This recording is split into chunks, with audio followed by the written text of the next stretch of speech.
الرحمن الرحیم۔ التغریب، تغریب کہتے ہیں کہ کسی کو مغربی بنانا، ویسٹرنائزیشن، کسی قوم کو اور کسی نسل کو مغرب پسند بنانا، مغرب پرست بنانا، اسے تغریب کہتے ہیں۔ تغریب سب سے زیادہ مسلمانوں کے اندر جو واقع ہوئی وہ حکمرانوں کے ذریعے سے واقع ہوئی۔ حاکم جب چاہتا ہے کہ لوگ مغربی بن جائیں، صحیح طرح سے مسلمان نہ رہیں، تو وہ پھر مغرب کے طور طریقے پھیلاتا ہے ملک کے اندر۔ وعلیکم السلام۔ میڈیا کے ذریعے فحاشی پھیلاتا ہے، اور اس طرح سے این جی اوز کے ذریعے بے حیائی، فحاشی، بے دینی، مادیت پھیلاتا ہے۔ تو ویسٹرنائزیشن یعنی مسلمانوں کے اندر مغرب کے طور طریقے کیسے رائج ہوئے، کیوں ہوئے، یہ تحریک کیسے چلی، کب چلی، کہاں سے چلی، بڑے بڑے لوگ کون تھے، یہ اس کے اندر آئے گا۔ کہتا ہے ہوا تیار فکری کبیر ذو ابعاد سیاسیت و اجتماعیت و ثقافیت و فنیت۔ تغریب ایک فکری رجحان ہے، فکری حملہ ہے بہت بڑا، اور اس کے بہت سارے پہلو ہیں۔ سیاسی پہلو بھی ہے، معاشرتی پہلو بھی ہے، تعلیمی اور ثقافتی پہلو بھی ہے، اور فنی پہلو بھی ہے۔ یعنی سیاست کے میدان میں بھی تغریب ہے، جیسا کہ ہم دیکھتے ہیں کہ اکثر مسلمان ممالک جو ہیں وہاں پر یا انگریزوں کے قانون ہیں یا فرانس کے قانون ہیں۔ اپنے اسلامی قانون کسی ملک میں نافذ ہوں وہ چند گنے چنے ہیں بس۔ اسی طرح معاشرتی اعتبار سے دیکھیں، ہر ملک کے اندر چاہے وہ مسلمان ہو یا غیر مسلم ہو، ہر ملک کے اندر بے حیائی عام ہے، پھیلائی جا رہی ہے۔ اسی طرح تعلیم اور تربیت کے اعتبار سے دیکھیں تو اسلامی ممالک کے اندر اسکول، کالج اور یونیورسٹیوں کا جو عام نظام ہے وہ مغرب سے متاثر ہے، نہ کہ اسلام سے متاثر ہے۔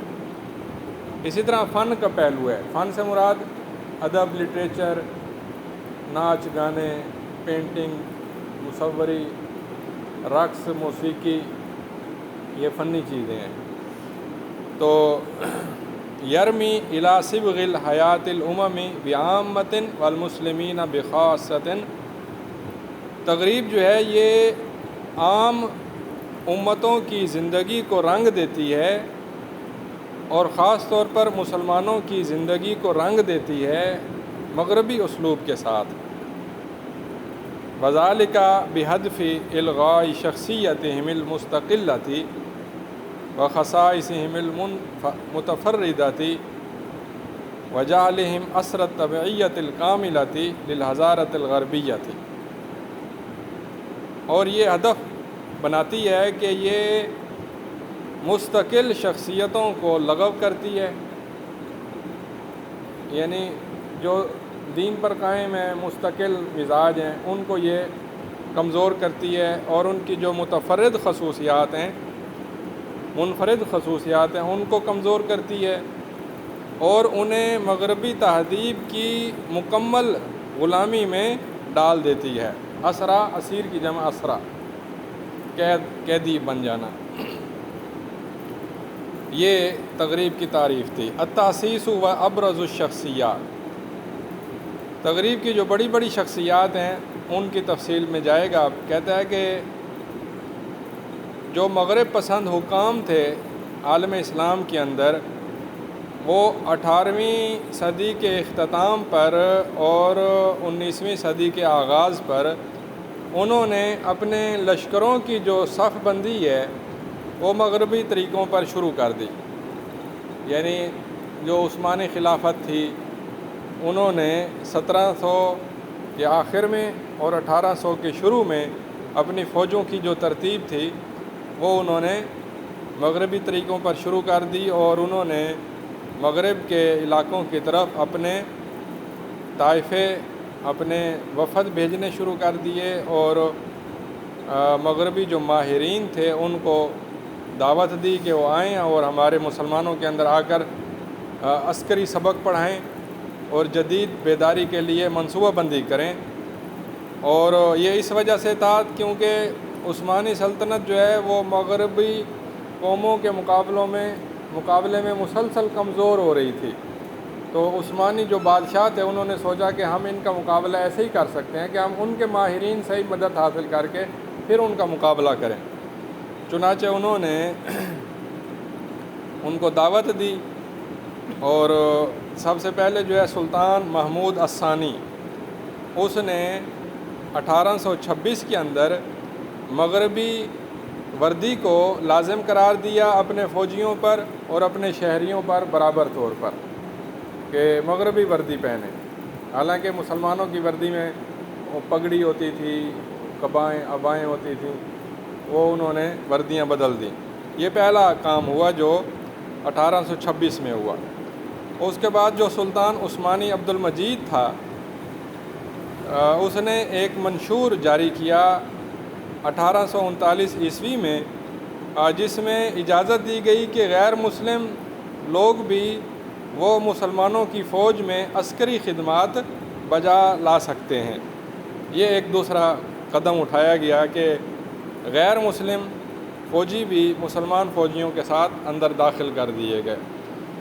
اس کے بعد جو ہے عثمانی بادشاہ سلیم الثالث، اس نے سویڈن اور فرانس اور انگلینڈ کے انجینئروں کو دعوت دی کہ وہ آئیں اور ہمارے ملک میں آ کر جنگی سکول قائم کریں اور باہری سکول قائم کریں۔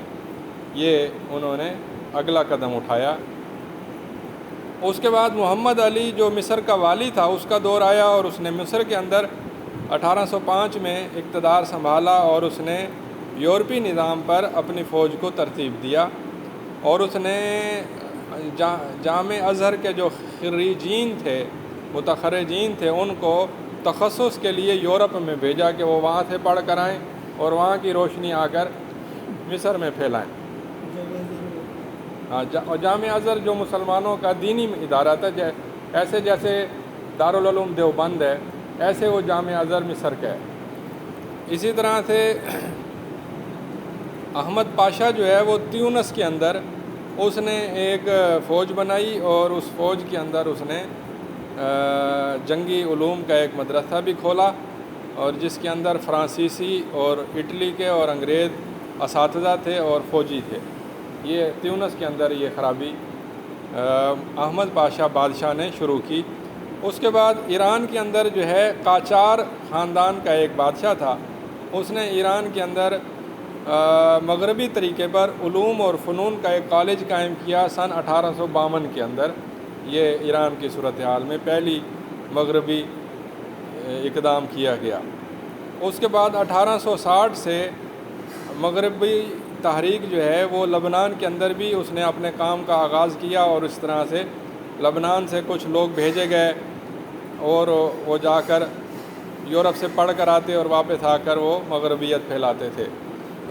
اسی طرح سے جو خدیو اسماعیل تھا، یہ مصر کا حاکم تھا، اسے خدیو کہتے تھے کہ وہ ایک اصطلاح ہے کہ جو ترکی کے ماتحت ہوتا تھا لیکن داخلی طور پر آزاد ہوتا تھا۔ خدیو اسماعیل جو ہے اس نے مصر کے اندر بڑی تیزی سے مغربیت کو پھیلایا، اور اس نے زبان سے یہ کہا کہ ہم چاہتے ہیں کہ ہمارا مصر یورپ کا ایک ٹکڑا بن جائے، اس کا ایک حصہ بن جائے۔ اس نے یہ کام شروع کیا، اور خدیو اسماعیل جو ہے وہ پیرس میں جا کر سلطان عثمانی عبدالعزیز سے 1284 ہجری میں ملا، 1867 میں، اور دونوں نے نیپولین ثالث جو ہے اس کی دعوت کو قبول کیا، اور وہاں فرانس کے ایک جلسے میں حاضر ہوئے، اور وہ دونوں مغربی طور طریقوں کے لیے تیار ہو گئے، اور وہ اس نقش قدم پر چلنے لگ گئے۔ اس کے بعد جو ہے جو پہلا بڑا عالم، دینی عالم، جو پہلا بڑا عالم رفاع الطہطاوی، وہ پیرس گیا، مصر سے پیرس پہنچا، وہاں اس نے 5 سال گزارے 1831 تک، اور پھر وہ واپس آ کر اس نے بہت ساری یورپ کی عربی کتابوں کے ترجمے کیے، اور یہ ترجمے اچھے تھے، لیکن بہرحال یہ بھی مغربیت کی طرف ایک قدم تھا۔ اسی طرح خیر الدین تونسی بادشاہ تھا یا عالم تھا، وہ بھی یورپ کی طرف بھیجا گیا اور اس نے وہاں پر 4 سال گزارے 1856 تک۔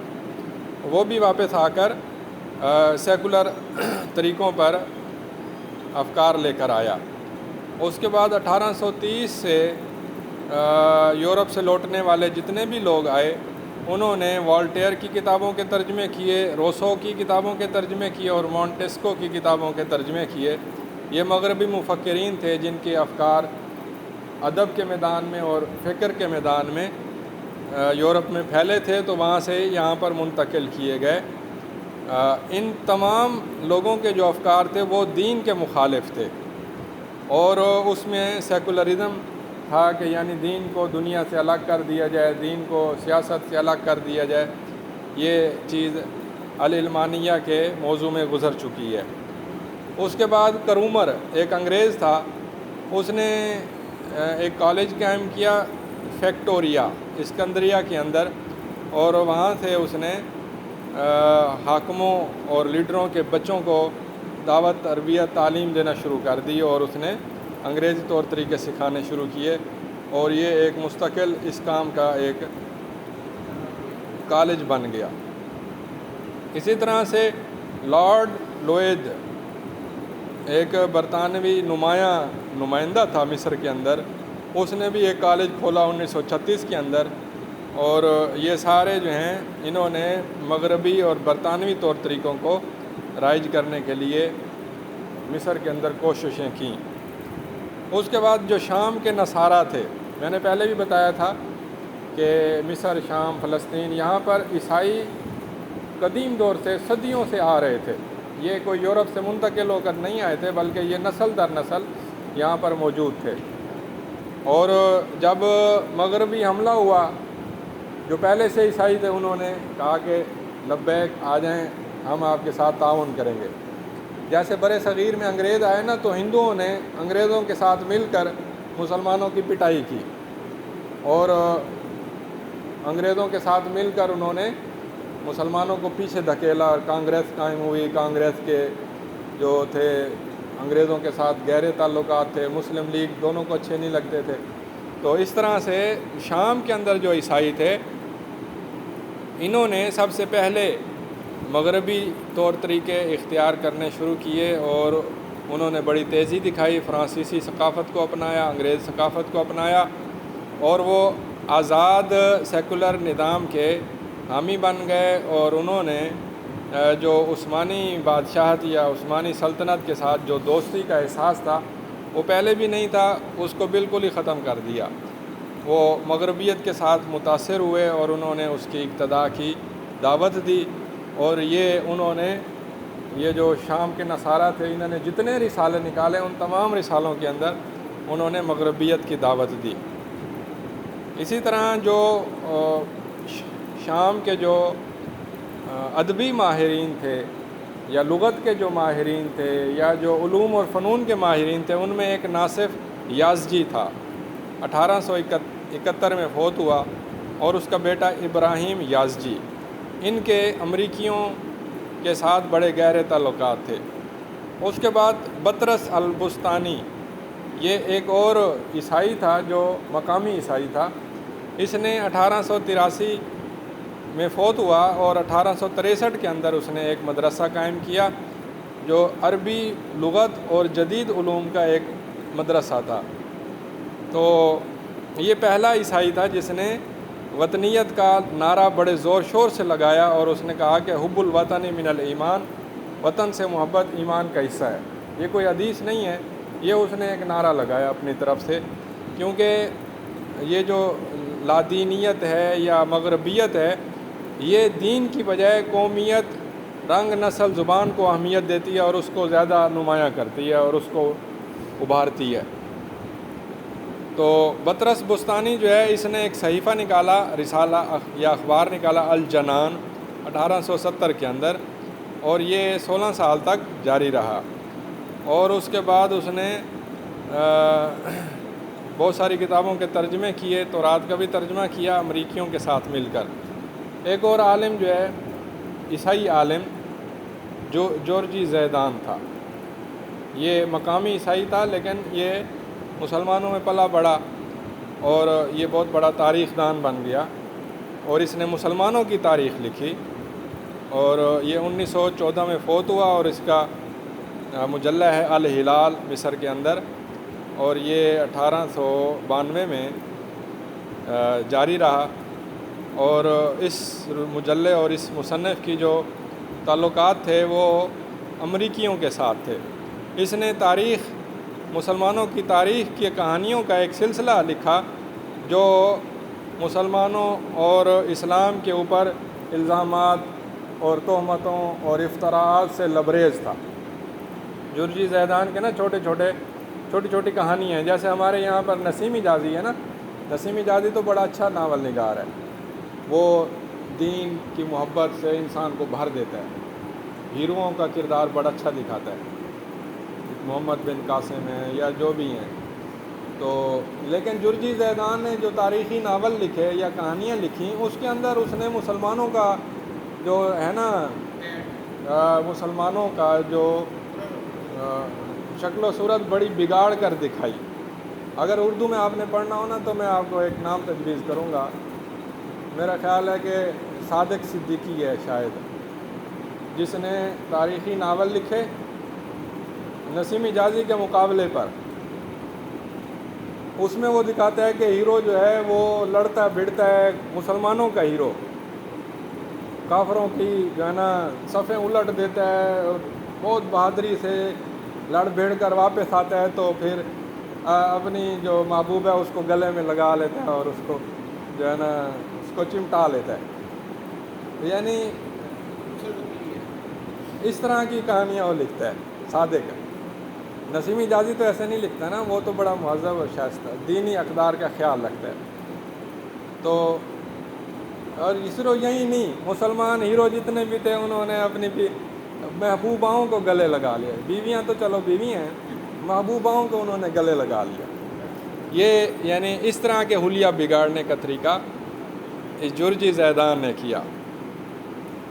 تو اس کے بعد جو ہے سلیم تقلا، یہ ایک صحافی تھا، اس نے ایک اخبار نکالا الاحرام، اس نے حرم کی جمع احرام، مصر کے اندر ایک اخبار نکالا الاحرام، اور اس نے علوم فنون جو ہیں وہ لبنان سے حاصل کیے ہوئے تھے، اور یہ امریکی طور طریقوں پر یہ اخبار نکالا گیا۔ اس کے بعد سلیم نقاش تھا، اس نے ایک اخبار نکالا المقتطف جو 8 سال تک لبنان میں جاری رہا، اس کے بعد مصر میں منتقل ہو گیا۔ اس کے بعد جمال الدین افغانی کا دور آیا، یہ ایک بہت بڑا مفکر تھا، اور اس کے فکر کے اندر اچھی چیزیں بھی تھیں اور منفی چیزیں بھی تھیں۔ یہ 1897 میں فوت ہوا، اور اس نے عالم اسلام کا چکر لگایا، ایران میں بھی گیا، ترکی میں بھی گیا، مصر میں بھی آیا، ہندوستان میں بھی آیا، اور اس نے جدید دور میں مصر کے اندر خفیہ جمعیتوں کا نظام داخل کیا۔ اس کے تعلقات تھے ماسونیت کے ساتھ، ماسونیت یہودیوں کی ایک تنظیم تھی، اور یہ مسٹر بلنٹ جو برطانوی تھے اس کے ساتھ بھی تعلق میں تھا۔ اسی طرح شیخ محمد عبدو جو ہیں جو 1905 میں فوت ہوئے، یہ جمال الدین افغانی کے شاگردوں میں سب سے بڑے نمایاں شاگرد تھے، اور ان دونوں نے مل کر ایک مجلہ نکالا العروۃ الوثقی، اور ان کی دوستی تھی لارڈ کرومر اور مسٹر بلنٹ کے ساتھ، اور اسی طرح ان کا شاگرد رشید رضا مصری تھا۔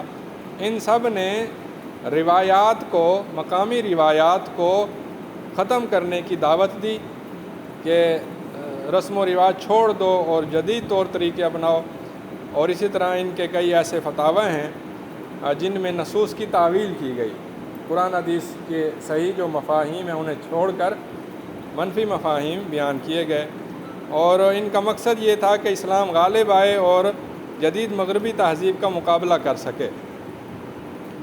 تو ان کا مقصد اچھا تھا لیکن طریقہ ان کا ٹھیک نہیں تھا۔ اسی طرح شیخ محمد عبدو جو ہیں انہوں نے جامع ازہر کے اندر جدید عصری علوم کو داخل کیا تاکہ ازہر کی تطویر ہو سکے، ترقی ہو سکے اور وہ جدید طور طریقے اپنائے۔ اسی طرح ایک مستشرق تھا مسٹر بلنٹ، وہ اور اس کی بیوی مغربی لباس میں، یعنی تھے تو وہ انگریز لیکن وہ مغربی لباس عربی لباس پہن کر مسلمانوں میں عربی قومیت کی دعوت دیتے تھے، اور وہ کہتے تھے کہ ہمیں عربی خلافت کو زندہ کرنا ہے اور باقی جو مسلم ممالک ہیں ان سے ہم نے الگ تھلگ ہو کر صرف عربوں کی ترقی کے لیے محنت کرنی ہے۔ یہ مسٹر بلنٹ کا کام تھا۔ اسی طرح سے قاسم امین جو ہے یہ مصری تھا، 1908 میں فوت ہوا اور یہ محمد عبدو کا شاگرد تھا۔ اس نے دعوت دی کہ عورت کو دین سے آزاد ہونا چاہیے، یہ بھی معاشرے کے اندر گھوم پھر کر اپنی روزی کمائے، اپنا معاشرتی سیاسی وظیفہ ادا کرے، ذمہ داریاں ادا کرے، اور اس نے کتاب لکھی تحریر المرأہ اور المرأۃ الجدیدہ، یہ 2 کتابیں بڑی مشہور ہوئیں۔ اس کے بعد سعد زغلول جو ہے یہ 1906 میں وزیر تعلیم رہا اور یہ محمد عبدو کی آراء کے ساتھ بڑا متاثر تھا، اور اس نے کرومر کی اس سوچ کو نافذ کیا کہ اس نے قضائے شرعی کا ایک مدرسہ قائم کیا، اور جس کا مقصد یہ تھا کہ اسلامی فکر کو ازہر کے علاوہ بھی ترقی دی جائے اور اس پر محنت کی جائے۔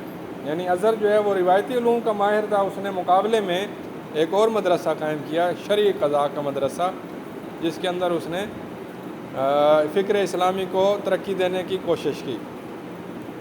اسی طرح احمد لطفی السید 1963 میں فوت ہوا، یہ حزب الاحرار الدستوریین کی تنظیم کا بانی تھا، سب سے بڑا مؤسس تھا۔ اس نے سعد زغلول سے الگ ہو کر سیاست کی اور اس نے صوبائیت یا قومیت یا وطنیت کو اس نے بلند کیا، اور اس کا مشہور نعرہ تھا جو اس نے 1907 میں قائم کیا، نعرہ تھا کہ مصر للمصریین، مصر مصریوں کا ہے، یعنی عثمانی یہاں سے نکل جائیں، مسلمان دوسرے ملکوں کے وہ یہاں حکومت نہیں کر سکتے، مصر مصریوں کا ہے، مصر یہاں پر خود حکومت کریں گے، اور جو انگریز ہیں یا دوسرے لوگ ہیں وہ بھی یہاں سے نکل جائیں۔ اور اس نے جامعہ مصریہ کی ذمہ داری بھی سنبھالی۔ جامعہ مصریہ جو ہے یہ ایک یونیورسٹی تھی، پہلی یونیورسٹی مصر کے اندر، یہ اسی طرح سے ہی تھی جیسے پنجاب یونیورسٹی ہے۔ پنجاب یونیورسٹی بر صغیر کی، یہ پاکستان کی سب سے پرانی یونیورسٹی ہے۔ تو جامعہ مصریہ بھی مصر کی سب سے پرانی یونیورسٹی ہے جو انگریزوں نے بنائی، انگریزوں کے طریقوں پر بنائی گئی۔ تو یہ جو یونیورسٹی تھی یہ چونکہ پہلی تھی اور یونیورسٹیوں کا مسلمانوں کو پتہ ہی نہیں تھا یونیورسٹیاں کیسے ہوتی ہیں، اس نے بتایا کہ کیسے ہوتی ہیں، مخلوط نظام اور ناچ گانے اور مغربی طور طریقے اور مغربی علوم فنون پڑھانے شروع کر دیے۔ تو یہ احمد لطفی السید یہ اس کا سمجھ لیں وائس چانسلر تھا۔ اس کے بعد طٰہٰ حسین جو ہے یہ ادیب تھا بہت بڑا، اور 1973 میں یہ فوت ہوا۔ یہ مغربیت کے دائیوں میں سب سے بڑا نمایاں دائی ہے، اور اس نے مستشرق دور خائم سے علوم فنون سیکھے۔ دور خائم بڑا خطرناک قسم کا سماجی مفکر بھی ہے، فلسفی بھی ہے، اور اس نے اپنی خطرناک آراء کو اپنی کتاب الشعر الجاہلی کے اندر ظاہر کیا، اور مستقبل الثقافہ فی مصر کے اندر اس نے یہ اپنی خطرناک آراء کو ظاہر کیا طٰہٰ حسین نے۔ شعر الجاہلی کتاب کے اندر وہ کہتا ہے کہ تورات ہمیں یہ بتاتی ہے کہ حضرت ابراہیم علیہ السلام بھی ایک نبی تھے اور حضرت اسماعیل علیہ السلام بھی ایک نبی تھے، اور قرآن بھی ہمیں بتاتا ہے کہ یہ 2 نبی گزرے ہیں، لیکن ہم یہ سمجھتے ہیں کہ یہ تورات اور قرآن کے اندر تھے، یہ 2 نام آئے ہیں لیکن تاریخ ہمیں نہیں بتاتی کہ یہ بندے اصل میں تھے بھی صحیح یا نہیں تھے، تاریخ ہمیں نہیں بتاتی، سمجھ آ رہی ہے؟ یعنی شک کا اظہار کیا۔ تاریخ تو حضرت آدم علیہ السلام کا بھی نہیں بتاتی، تاریخ کہاں بتاتی ہے؟ تاریخ جو ہے وہ ہمیں ارسطو افلاطون سے پہلے کی باتیں نہیں بتا سکتی۔ جو تاریخ لکھی ہوئی ہمیں ملتی ہے وہ صرف یونانی دور، اس سے پچھلا دور ہمیں نہیں ملتا، بابلی دور، اشوری دور، یہ دور ہمیں ملتے ہیں کہ پتھروں کا زمانہ ہے، جو ہمیں ملے ہیں، جو کھدائیوں سے جو آثار ملے ہیں وہ 5000 سال تک کے ملتے ہیں، اس سے پہلے کے نہیں ملتے۔ نوح علیہ السلام کا دور ہمیں نہیں ملتا تاریخ کے اندر، قرآن بتاتا ہے یا تورات بتاتی ہے۔ تو گویا وہ بتانا یہ چاہتا ہے کہ یہ کوئی پکی بات نہیں ہے کہ حضرت ابراہیم علیہ السلام واقعی کوئی انسان آئے تھے، گزرے تھے، حضرت اسماعیل علیہ السلام۔ یقول بعد ذلک، اور اس کے بعد وہ یہ کہتا ہے فقد كانت قریش مستعدۃ کل الاستعداد لقبول هذه الاسطورۃ فی القرن السابع للمسیح کما انه ينفی فیہ نسب النبی صلی اللہ علیہ وسلم الی اشراف قریش۔ اس نے بتایا کہ قریش جو ہے 7ویں صدی میں اس داستان کے لیے تیار ہو گئے، اور اس نے نفی کی کہ نبی صلی اللہ علیہ وسلم کا نسب جو ہے وہ قریش کے اشراف کے ساتھ ملتا تھا، اس نے اس چیز کی بھی نفی کر دی۔ یہ طٰہٰ حسین کے نظریات تھے۔ اس کے بعد جو ہے طٰہٰ حسین جو ہے کہتا ہے کہ لوگ مجھ پر ہنسیں گے، جو یہاں پر لیکچر سننے آئے ہیں وہ لوگ مجھ پر ہنسیں گے کہ جب میں نے اپنے لیکچر کے ابتدا میں نحمدہ و نصلی علیہ پڑھا ہے، کیونکہ یہ چیز جدید دور کے تقاضوں کے خلاف ہے۔ یعنی طٰہٰ حسین اتنا منہ پھٹ تھا کہ اس نے پہلے تو وہ نحمدہ و نصلی علیہ نہیں پڑھتا تھا، لیکن وہ اب اس کی شکل دیکھیں، اس کی شکل بھی مغربیوں جیسی ہے۔ آپ ایسے سمجھیں کہ ہمارے بر صغیر میں جو اس قسم کا بندہ ہے نا وہ نہیں ملتا۔ یعنی سر سید بڑا مہذب آدمی تھا، اس کی شکل صورت داڑھی دیکھیں، شبلی ہیں، پھر اس کے بعد آپ دیکھیں محمد علی جوہر ہیں، ابوالکلام آزاد ہیں، حتیٰ کہ علامہ اقبال ہیں، بڑے اچھے تھے۔ قائد اعظم کی جو حلیہ لباس ہے وہ اتنا اچھا نہیں ہے، لیکن وہ بہرحال ایک معتدل مزاج آدمی ہے، درمیانہ آدمی ہے۔ اب یہ جو ہے نا طٰہٰ حسین، اس کے جیسا انسان ہمیں اردو میں نہیں نظر آتا۔ اردو قوم کے اندر کوئی ڈھونڈے مل جائے گا، شاعروں میں سے، ادیبوں میں سے مل جائے گا، لیکن بڑے ہمارے اکابر میں سے نہیں ہے۔ تو یہ کہتا ہے کہ میں نے اپنے لیکچر کے شروع میں نحمدہ و نصلی علیہ پڑھا ہے تو لوگ ہنسیں گے کہ یہ کیا طریقہ ہے، لیکچر ایسے ہوتے ہیں بھلا۔ اس کے بعد اس نے وہ بتاتا ہے کہ تغریب کی جو تحریک ہے وہ 1908 کے اندر مزید پھیل گئی، اور عثمانی سلطنت کا زوال ہوا، اور سلطان عبدالحمید کا دور ختم ہوا، اور سلطان عبدالحمید کی خلافت ختم ہو گئی۔ یہ ایک بہت بڑا دھچکا تھا کہ اسلامیت سے مغربیت کی طرف منتقل ہونے کا ایک بہت بڑا مرحلہ تھا کہ اسلامی خلافت کا خاتمہ ہو گیا۔ اور اس کے بعد جو ہے 1924 کے اندر مصطفیٰ کمال اتاترک کی حکومت قائم ہوئی، اور اس نے خلافت کو ختم کر دیا اور ترکی کو جدید سیکولر ملک بنا دیا، اور اس نے مغربیت کو جتنا ممکن تھا اس نے نافذ کر دیا۔ مطلب اذان پر پابندی، داڑھی پر پابندی، پردے پر پابندی، قرآن پہ پابندی، عربی رسم الخط پر پابندی، یہ پابندیاں اس نے لگا دیں۔ اس کے بعد علی عبدالرزاق ایک عالم، مسلمانوں کا عالم آیا، جامع ازہر کا پڑھا ہوا تھا۔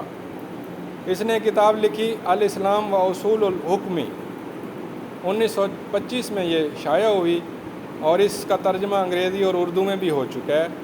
یہ وہ اس کتاب کے اندر وہ کہتا ہے کہ اسلام محض ایک دین ہے، اس کا تعلق صرف نماز روزے کے ساتھ ہے، اور اس کا دنیا اور اس کا سیاست سے کوئی تعلق نہیں ہے، اور یہ پہلی کتاب تھی جس کے اندر باقاعدہ سیکولرزم کی دعوت دی گئی اور اسلام کو ایک سیکولر دین قرار دیا گیا کہ اسلام صرف چند طور طریقوں کا نام ہے، انفرادی طور طریقے، چند رسم و رواج کا نام ہے، اس کا ملک اور قوم اور دستور اور وطن کے ساتھ کوئی تعلق نہیں ہے۔ یہ اس نے علی عبدالرزاق نے پہلی دفعہ یہ دعویٰ کیا اور کتاب لکھی، اور کتاب بڑی مشہور ہوئی اور بہت بڑی جنگ چھڑ گئی مصر کے اندر اس دعوے کی وجہ سے۔ تو جامعہ ازہر کے جو تھے علماء فقہا وہ دیندار تھے، اور یہ بھی جامعہ ازہر کا پڑھا ہوا تھا، انگریزوں سے متاثر تھا، یہ بھٹک گیا، گمراہ ہو گیا۔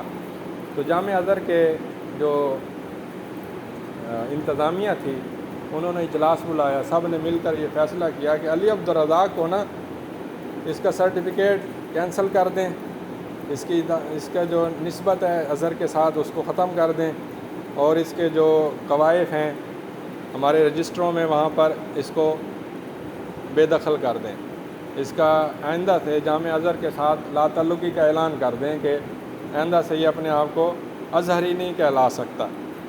یہ ایک بہت بڑا واقعہ ہوا۔ اس کے بعد جو ہے محمود عظمی، یہ مصر کے اندر فرعونی دعوت کا سب سے بڑا مبلغ تھا۔ یہ بھی دورخائم کا شاگرد تھا، دورخائم یورپی تھا، بہت بڑا مفکر ہے، سماجی مفکر ہے۔ یہ کہتا تھا کہ جب تو اکنامکس کو پڑھے پڑھائے تو اس میں شریعت کی بات نہیں کرنی، اور جب تو شریعت کی بات کرے تو پھر تو نے اکنامکس کی بات نہیں کرنی۔ یہ دونوں الگ علوم فنون ہیں، دونوں کا آپس میں کوئی تعلق نہیں ہے، یہ محمود عظمی کہتا تھا۔ اور اس نے یہ دعوت دی کہ ہمیں اپنے فرعون والے دور پر زیادہ فخر ہے بنسبت اس دور کے جو مسلمانوں کے دور کے ساتھ ہمارا دور گزرا ہے نا، وہ بیکار دور ہے، خطرناک جاہلانہ دور ہے۔ اس کے بعد جو ہے منصور فہمی آیا، اور اس نے 1959 میں یہ فوت ہوا۔ اس کی جو خرابی تھی وہ یہ تھی کہ اس نے اسلام کے نظام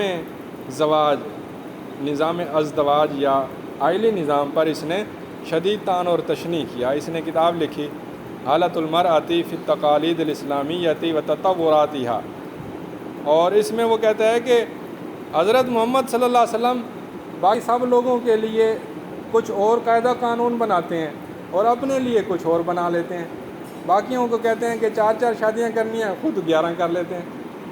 تو اس نے نا بڑے شدید اعتراضات کیے، کہتا ہے کہ باقیوں کو کہتا ہے کہ گواہ بھی بناؤ، حق مار بھی ادا کرو، خود بغیر گواہوں کے بھی شادی کر لیتے ہیں۔ تو لیکن اس بندے پر شدید اعتراضات ہوئے۔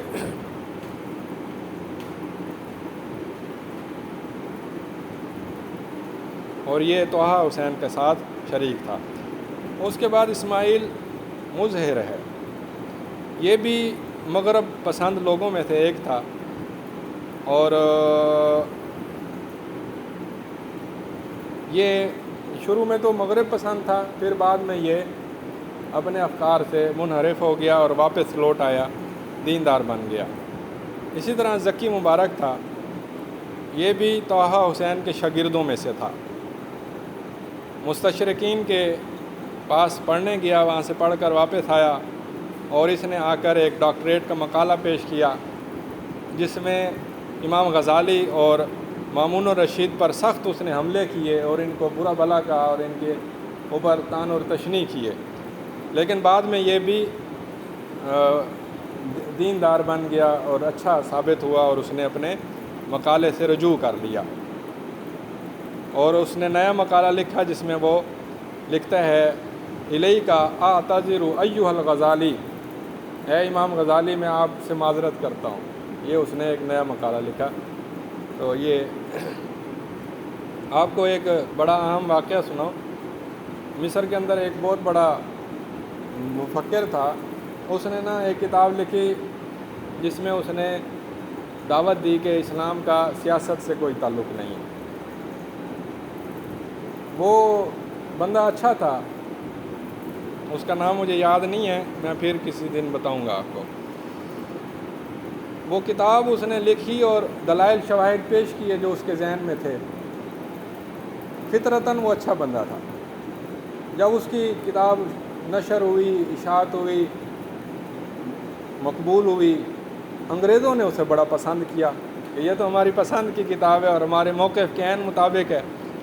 انہوں نے اس کو بڑی ترویج کی، بڑا پسند کیا، اور اس مصنف کو جب پتہ چلا، اس نے کہا کہ میں نے تو مسلمانوں کے لیے لکھی تھی، وہ انگریز خوش ہو رہے ہیں تو لازمی میری بات میں کوئی خرابی ہے۔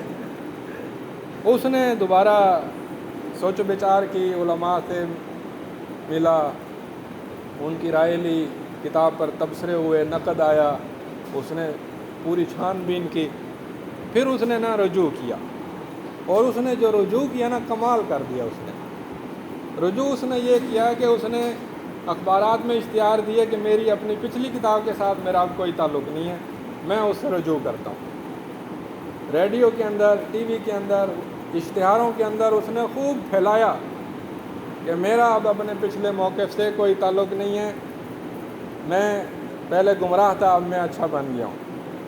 یہ ایک بڑا واقعہ ہوا، اور یہ بڑا حیران کن واقعہ ہے کہ اس نے اپنی غلطی کا کفارہ ادا کیا۔ اس کے بعد محمد حسین ہیکل آیا، یہ 1956 کی بات ہے، 1956 میں فوت ہوا۔ یہ ایک جریدے کا رئیس و تحریر تھا، السیاسہ۔ یہ اپنی شروع زندگی میں مغرب پسند تھا، اس نے اسراء اور معراج کا انکار کیا، جیسا کہ اس کی کتاب ہے حیات محمد صلی اللہ علیہ وسلم، یہ کتاب ہے، اردو میں اس کا ترجمہ ہو گیا ہے۔ اس کتاب کے اندر تمام معجزات کا انکار ہے، جیسے سر سید نے انکار کیا اس نے بھی انکار کر دیا۔ لیکن اس کتاب کی خوبی یہ ہے کہ جو مستشرقین پیارے نبی صلی اللہ علیہ وسلم پر اعتراضات کرتے تھے، ان کا جواب دیا گیا، ٹھیک ہے۔ تو ایک اعتبار سے بڑی اچھی کتاب ہے، اور ایک اعتبار سے بڑی غلط کتاب ہے، اور آپ حیران ہوں گے کہ اس کتاب کا ترجمہ اہل حدیث نے کیا ہے۔ ترجمہ جو ہے وہ مشہور معروف عالم اہل حدیث عالم ہے، ان کا نام مجھے یاد نہیں ہے، انہوں نے تاریخ اہل حدیث پر 3 جلدوں میں کتاب بھی لکھی ہے۔ نہیں فوت ہو گئے ہیں، بڑے تھوڑے سے پرانے دور کے ہیں۔ اس کے بعد جو ہیں شیخ امین الخولی ہیں، یہ جامعہ مصریہ کے اندر تفسیر اور بلاغت کا مضمون پڑھاتے تھے، اور انہوں نے بھی طہ حسین کے افعال کو ترویج دی ہے قرآن کے دروس کے اندر۔ اور اس کے بعد جو ہے امین الخولی کے جو خرابیاں تھیں ان کو شیخ محمود شلتوت نے ظاہر کیا ہے۔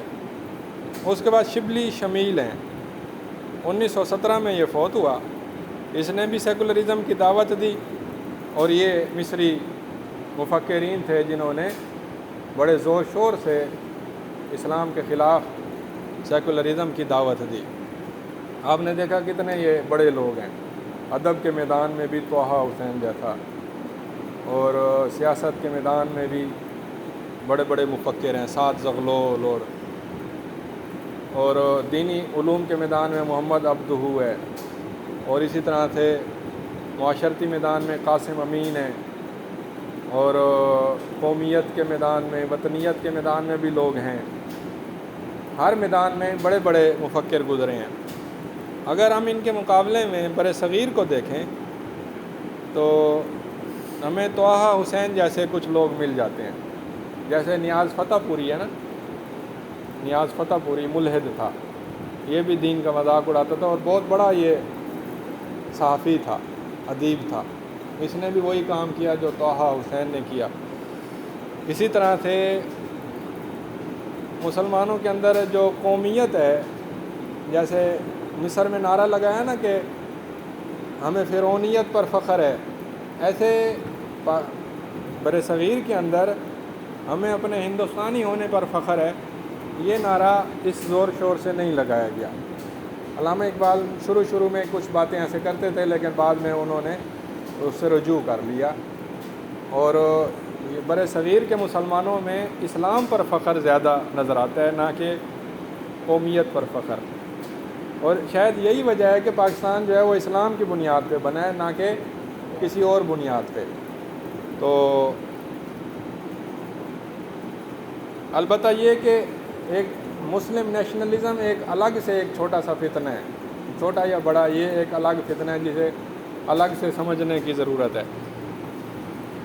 تو قاسم امین جیسا بندہ، میں نے پہلے بھی بتایا تھا، قاسم امین جیسا بندہ اردو میں ہمیں نظر نہیں آتا کہ جس نے کھلم کھلا کتاب لکھی ہو کہ پردہ کوئی ضروری نہیں، عورتوں کو گھر میں نہیں بیٹھنا چاہیے، مرد عورت برابر ہیں، طلاق جو ہے عورتوں کا بھی حق ہے کہ وہ طلاق دے، مردوں کا کوئی اکیلا حق نہیں ہے کہ وہ طلاق دیں۔ اس طرح کی جو باتیں ہیں یہ ہمیں بر صغیر کے اندر چھوٹی سطح پر تو ہوں گی، کوئی لولا لنگڑا صحافی کہہ دیتا ہوگا یا کوئی چھوٹا موٹا ادیب، لیکن کوئی بڑا آدمی جو باقاعدہ مفکر ہو، دلائل دے، کتاب لکھے، بحث کرے، ایسا بندہ نظر نہیں آتا۔ تو اس کے بعد ہے کہ تغریبی افکار، جو مغرب لوگوں نے مسلمانوں کے اندر مغربیت پھیلانے کے لیے جو کتابیں لکھی، ان میں گب کی یہ کتاب ہے الی این یتجہ الاسلام، یہ گب کی کتاب ہے۔ اسی طرح لارڈ اللمبی، اس نے بھی دعویٰ کیا جب یہ 1918 میں القدس میں داخل ہوا، اس نے کہا کہ اب جا کر صلیبی جنگیں ختم ہوئی ہیں۔ اسی طرح لارنس براؤن ہے، اور یہ مختلف لوگ یہ آئے اور انہوں نے اپنے اپنے افکار پیش کیے۔ یہ اس کے بعد یہ بتاتا ہے کہ یہاں پر Freud, Darwin, Marx, Levy Bruhl, Durkheim, ان کے نظریات پھیلائے گئے مصر کے اندر، اور قرآن کا مذاق اڑایا گیا، نبوت کا، وحی کا، تاریخ اسلام کا، اسلامی اقدار کا، اور اسی طرح سے جہاد پر طعن و تشنیع کیے گئے۔ نبی صلی اللہ علیہ وسلم کو ایک نبی کی بجائے ایک عبقری انسان کی صورت میں پیش کیا گیا، اور آپ کی نبوت کو جو ہے وہ وحی کی بجائے ایک روحانی اشراق کے طور پر پیش کیا گیا۔ روحانی اشراق کا مطلب یہ ہے کہ نبی صلی اللہ علیہ وسلم غار حرا میں عبادت کرتے تھے، اور عبادت کرتے کرتے ان کا دل دماغ اتنا زیادہ صاف ہوا کہ انہیں پھر نا ان کی سوچ بڑی اچھی ہو گئی، اور ان کا دماغ روشن ہو گیا۔ یعنی یہ نہیں کہ اللہ کی طرف سے وحی آئی، بلکہ اسے کہتے ہیں اشراق روحی، روحانی ترقی اتنی ہوئی کہ ان کو بڑی بڑی باتیں روشن ہونے لگ گئیں، اور پھر انہوں نے اس کی بنیاد پر دعویٰ کر دیا کہ میں نبی ہوں۔ یہ مستشرقین کہتے ہیں کہ نبی صلی اللہ علیہ وسلم جو ہیں وہ اس طرح سے نبی ہیں۔ اسی طرح مغربی کانفرنسیں ہوئیں، بالٹیمور میں 1942 میں ہوئی، جامعہ پرنسٹن امریکہ کے اندر 1947 میں ہوئی، اسی طرح سے 1953 میں جامعہ پرنسٹن کے اندر ایک بہت بڑی کانفرنس ہوئی، لاہور پاکستان میں 1955 کے اندر ایک کانفرنس ہونی تھی لیکن نہیں ہو سکی، اسی طرح سے بیروت 1953 کے اندر ایک کانفرنس ہوئی، ستمبر 1994 میں قاہرہ کے اندر ایک بہت بڑی کانفرنس ہوئی۔ کتابیں لکھی گئیں، جو مغربی لوگوں نے اسلام کے بارے میں کتابیں لکھیں جو کہ بڑی خطرناک تھیں، جیسا کہ ولفریڈ کانٹل کی کتاب ہے الاسلام فی العصر الحدیث، اور اسی طرح گب کی کتاب ہے الی این یتجہ الاسلام، ودر اسلام۔ اس کے بعد صہیون یہودیوں کی کتاب ہے پروٹوکولز، یہ کتاب لکھی گئی۔ اسی طرح مسلمانوں کے اندر بھی کچھ لوگ ایسے پیدا ہوئے جنہوں نے اسلام کا حلیہ بگاڑا، جیسا کہ جرجی زیدان ہے، طٰہٰ حسین ہے، اور شرقاوی ہے۔ شرقاوی نے جو کتاب لکھی اس کا نام تھا محمد رسول الحریہ۔ اس کے اندر اس نے نبوی سیرت کو مارکسزم کے طریقے پر بیان کیا کہ مارکسزم یہ کہتا تھا کہ غریب جو ہیں وہ امیروں کے خلاف اٹھ کھڑے ہوتے ہیں، پھر انقلاب آتا ہے، پھر غریب جیت جاتے ہیں اور پھر وہ اپنا ایک نظام نافذ کرتے ہیں جسے سوشلزم کہتے ہیں۔ تو شرقاوی نے بھی نبی صلی اللہ علیہ وسلم کی سیرت کو اس طرح سے بیان کیا کہ وہ غریب تھے، پھر انہوں نے ہجرت کی، پھر انہوں نے جنگیں لڑیں اور پھر اپنے آپ کو امیر بنا لیا، تو اس نے ساری امیری غریبی کی جنگ دکھا دی۔ جو اصل جو جنگ تھی وہ تو تھی کلمہ توحید لا الہ الا اللہ کی۔